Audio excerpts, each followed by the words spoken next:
Today, yeah, because even after the sun sets, it's still pretty warm out here. Yeah, it's steamy. In Oklahoma. It's just that time of year, but we're starting to see the chance for a little bit of a temperature swing. Now, we've been talking about the cool down, but it's going to be more of just being a little bit less hot. Yeah. So, we're going to trade off the triple digits for the low 90s once we can. But the last week, we've been in the upper 90s. We've hit 100 once. We did that on Tuesday. The month so far, we saw some good rain, but overall in the last week, the state has seen almost no rain. There's a little pocket out in the Panhandle. There's a little pocket out in far eastern Oklahoma that didn't actually even fall on any of our sites. So it's been a very dry and hot last few days. Fortunately, not nearly as hot as last summer. Up to today, last year, we had already had 50 90-degree days, 18 100-degree days. Today, we've got one 100-degree day, 31 90-degree days. So much cooler this year, which is great to see. But the dome of heat, that's that clockwise spin you see there. That's what's going to impact us over the next few days. Around the periphery of it, this is like what we were seeing in the beginning of July, was storm system after storm system, but that's all going to be to our east and also to our north. What we're going to deal with is that high pressure dome, that ridge that shifts right on top of the south central United States, Oklahoma and Texas, and that's going to bring triple digit heat for a lot of us for many days. The main storm track is going to be up to the north. We can check future rain projections to see that exact same thing happening. It's all in the high plains and then through the Midwest that we get some rainfall in strong storm systems through about Friday. Then Saturday, Sunday, I think we see a change. That heat dome backs off. But until we get there, heat indices in the afternoon, 105 to 110 from basically the I-35 corridor and areas to the east. Out in far western Oklahoma, heat indices will be in the 90s. That's only because their air is so much drier out there, but overall a very uncomfortable feel as we kick off this coming work week during the afternoons. Very nice outside right now. Gorgeous view of downtown on Regency Cam and our Lucky Star Skycam network.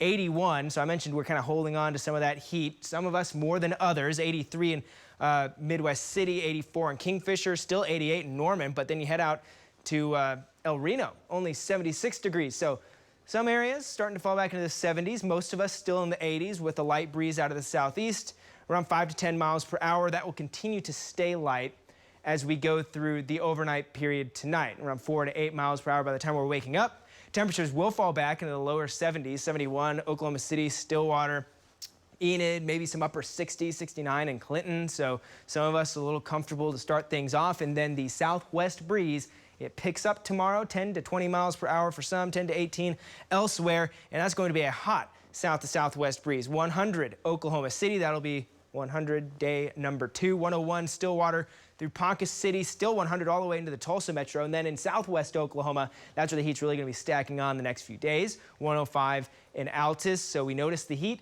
We're also going to see the winds pick up even more as we go through our Tuesday. 12 to 24 miles per hour, so a bit breezier and more southwesterly. That's more of a desert wind, a dry and very hot wind, not a cooling wind by any means. 101 in Oklahoma City would make it the hottest day of the year so far. 105 in Altus, 106 in Alvis, 105 in Alva, the other AL state. 104 in Ponca City. The heat cranks up and it hangs out basically for each and every day. Now you look out at the Panhandle by Wednesday afternoon and you notice things back into the upper 90s. Still not cool though. 101 Oklahoma City, 102 in Clinton. We are baking more of the state. I think by this point is going to see triple digit heat even all the way into eastern Oklahoma for some spots that end up missing out on it on Tuesday. So we've got this stretch of heat and weather of hotness that we get all the way for the beginning and days of August, which kind of blows my mind that August begins on Tuesday, but it does. And then we'll see the cold front come through later this week. That's the one bright side on the forecast. Some low 90s head our way. And trust me, after dealing with hundreds for a few days, which again, we haven't really this year so far, it is going to feel wonderful by the time we get to 92 on Monday with no storms. Don't go anywhere. Sports.